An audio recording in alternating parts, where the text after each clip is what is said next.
Pernahkah kamu bertanya, kenapa kebahagiaan keluarga bisa terasa begitu rapuh? Kadang semuanya terlihat sempurna, penuh tawa dan kebersamaan. Tapi di saat lain, hanya karena masalah kecil, suasana langsung berubah. Kenapa itu bisa terjadi? Apa yang membuat kebahagiaan keluarga seperti kaca tipis yang mudah retak? Mungkin jawabannya terletak pada ekspektasi. Dalam keluarga, seringkali kita memiliki harapan yang tinggi terhadap satu sama lain. Kita ingin orang tua selalu mengerti, pasangan selalu mendukung, anak-anak selalu patuh. Tapi kenyataannya, semua orang punya keterbatasan. Ketika ekspektasi itu tidak terpenuhi, kekecewaan mulai muncul, dan celah kecil pun terbentuk. Kebahagiaan keluarga juga rapuh karena komunikasi yang tidak selalu berjalan dengan baik. Kadang kita berbicara, tapi tidak benar-benar mendengar. Kita menyampaikan sesuatu, tapi dengan nada yang salah. Masalah kecil pun menjadi besar karena tidak ada yang mau mengalah. Komunikasi yang buruk adalah seperti angin dingin yang perlahan-lahan masuk dan membuat suasana hangat jadi dingin. Lalu ada juga ego. Dalam keluarga, ego bisa menjadi musuh yang tak terlihat.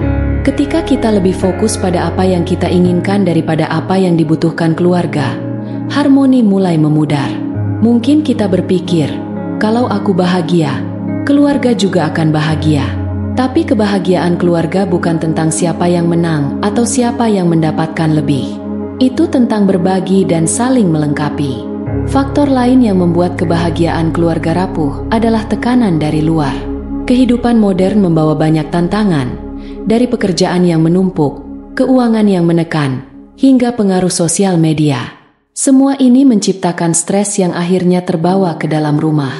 Ketika keluarga tidak punya ruang untuk saling mendukung, stres itu berubah menjadi konflik. Namun, di balik semua ini, ada satu hal yang sering kita lupakan. Kebahagiaan keluarga bukan tentang kesempurnaan. Itu bukan tentang tidak pernah bertengkar atau selalu setuju dalam segala hal. Kebahagiaan keluarga adalah tentang bagaimana kita memilih untuk tetap bersama, bahkan ketika semuanya terasa berat. Mungkin kuncinya adalah kerendahan hati. Belajar untuk menerima bahwa tidak ada keluarga yang sempurna, tapi setiap keluarga punya cara sendiri untuk menjadi bahagia. Belajar untuk meminta maaf ketika salah, meski sulit. Belajar untuk memberi, bahkan ketika merasa tidak cukup. Dan yang paling penting, kebahagiaan keluarga adalah tentang kehadiran. Bukan sekadar ada secara fisik, tapi benar-benar hadir dalam momen-momen kecil. Mendengarkan tanpa terganggu, tertawa bersama, berbagi cerita, bahkan hanya duduk dalam keheningan yang nyaman. Jadi, apakah kebahagiaan keluarga itu rapuh? Mungkin iya, tapi itu juga yang membuatnya berharga. Seperti kaca, kebahagiaan keluarga memantulkan cahaya yang indah, asalkan kita menjaganya dengan hati-hati. Dan jika retak, tidak apa-apa, karena dengan cinta, setiap retakan bisa diperbaiki, dan keluarga bisa menjadi lebih kuat dari sebelumnya.